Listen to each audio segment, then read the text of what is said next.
Seorang petugas Dinas Perhubungan Kota Medan diduga mengalami penganiayaan saat melakukan penertiban parkir berlapis di Jalan Jawa, Kecamatan Medan Timur, Medan, Sumatera Utara, Senin, 14 Juli 2025.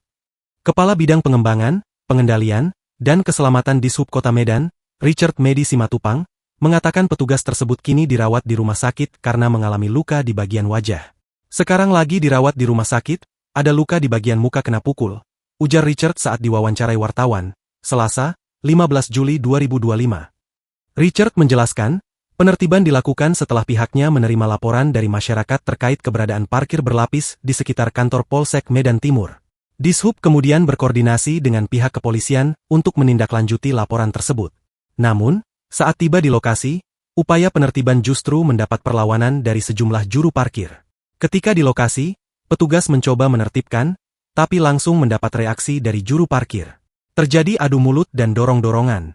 Mungkin mereka nggak terima, langsung mengeroyok anggota, jelas Richard. Dinas Perhubungan Kota Medan telah melaporkan peristiwa dugaan penganiayaan tersebut ke Kepolisian Sektor Medan Timur.